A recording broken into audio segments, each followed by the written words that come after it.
The downside of a small community can be this: people can make up their minds about certain individuals in the community. You know that person we always talk about in the family when he or she is not present. And you know something, that person is labelled, and it becomes very difficult for that person to change. We don't expect anything different. Now think it was like that for Zacchaeus. He was one of these tax collectors. Now mind, tax collectors were not popular. Mind you, the tax man still isn't popular. But in those days, he was seen as a traitor. He was gathering the tax money for the foreign Roman oppressors. And he got no salary. The tax man was understood to gather a little extra to cover his incidental expenses. And generally, they were very, very good to themselves. You know, it says here, Zacchaeus was a tax collector and a wealthy man. Jesus arrives in Jericho, a stranger from the outside. In fact, he's just healed a man who was blind. And there's excitement in the streets. And the villagers are all out, and the local worthies are all there to welcome this holy rabbi. I suppose the secret hope in the hearts of many is, I hope he'll stay in our house, bring a blessing on our family. He comes along the street, and where does he stop? But under the tree where Zacchaeus is. He says, Zacchaeus, I must stay at your house. And the people are scandalized. They're shocked. Does he realize who he's talking to?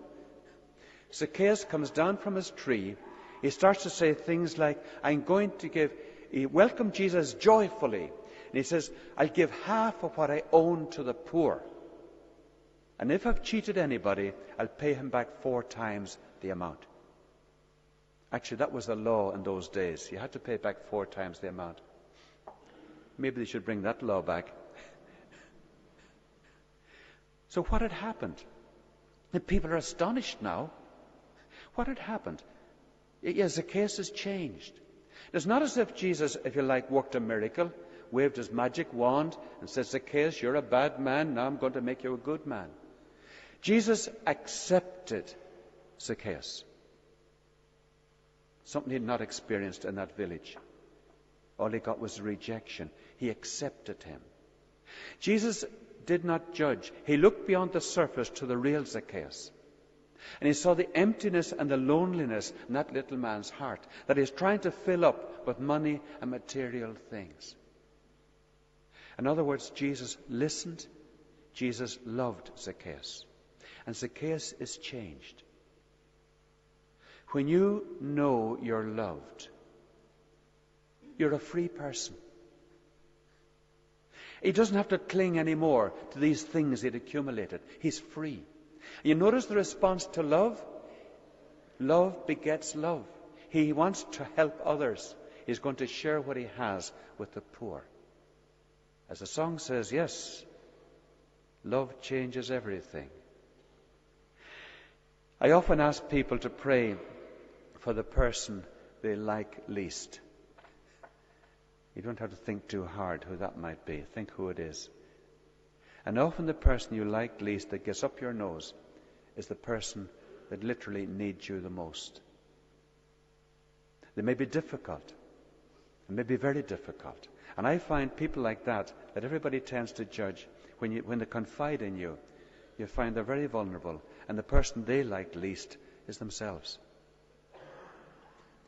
I was asked to give a talk in a school in Belfast. There's sort of a school for tough lads who weren't accepted in other schools. It was in between Ballymurphy and Turf Lodge in Belfast. And I had to talk to these lads, senior class, and they were a rough-looking bunch.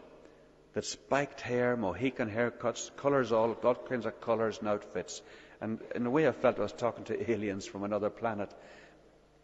But I talked to them as best I could, and then invited them to want to come and talk to me. And this lad came to talk to me.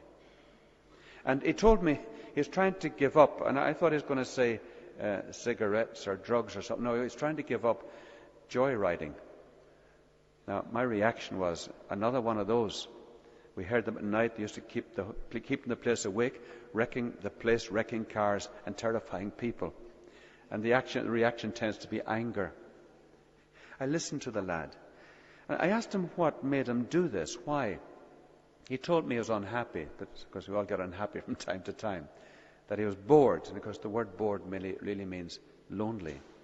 And he said, when I steal a car and drive it, he says, I'm terrified. Life is so empty, he said, but I'm terrified. I'm on the edge. And there's a danger I'll get killed. And he says, sometimes I really hope I will get killed. He really didn't have family. He had a father and mother, unlike a lot of the other lads. He had a father and mother. He says they're always drunk. He hardly ever knew them sober. They were forever fighting, beating each other, and growing up, he was often beaten by them. And you know, my heart went out to that lad. His vulnerability, the person I would categorize as tough young thug, was a broken, lonely young lad crying out for love. And you know, those are the lads and girls too that get drawn into gangs, the street gang. We do have to belong. If you haven't got family, you'll find family in the street gang. And what joins the street gang together is not love. It's anger, it's bitterness, and it's fear. And it's tragic. There are an awful lot of people out there who desperately need us. I don't mean the joyriders, but people in our own families and people we know. And often they're not easy to love. Some people have what they call the personality of the hedgehog. When you get close, they tend to curl up and let the spikes stick out. It takes courage to see beyond the spikes and see the needy person that is there. Yes, love changes everything. And you know, loving means listening, as Jesus listened to Zacchaeus. Listening to the real person. And here's where we learn loving. In our immediate relationships, husbands, wives, family. And by listening, I don't mean just listening with the ear to what he or she is saying, but being present to her and present to him. Sensitive to what they might be feeling. Fully focused on the person. When you listen in that way, you're loving that person. And you're giving life to that person, and you'll find life in yourself.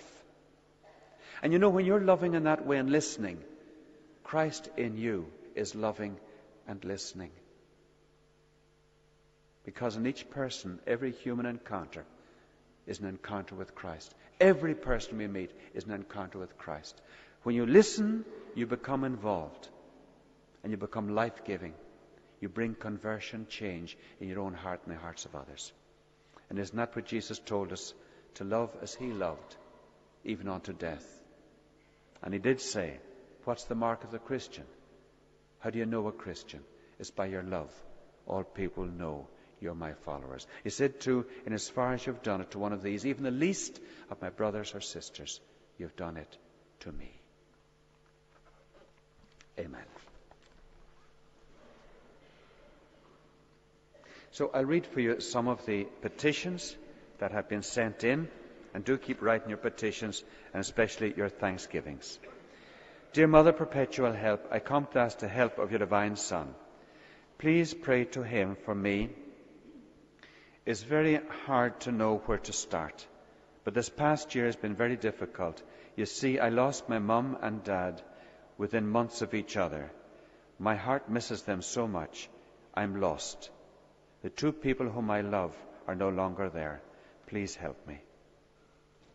Dear Mother Perpetual Help, I come to ask the help of your Divine Son. Please pray for my daughter to get off drugs. Please help all of us to help her. Their dad died some months ago, and life is very tough for everyone. Please grant peace to us all. Dear Mother, please pray for me that I'll get through my leaving cert next year. I'm finding it difficult to study, and the work is hard. Please help me to get on well and to get the points that I need. Just one more. Please pray for my friends, especially those that I have anything against. That's a generous prayer and a loving one. Let us kneel now and bring all our petitions, our needs together, and Father Sean will lead us in the prayer. Mother of Perpetual Help, with the greatest confidence we come before your holy picture to be inspired by the example of your life.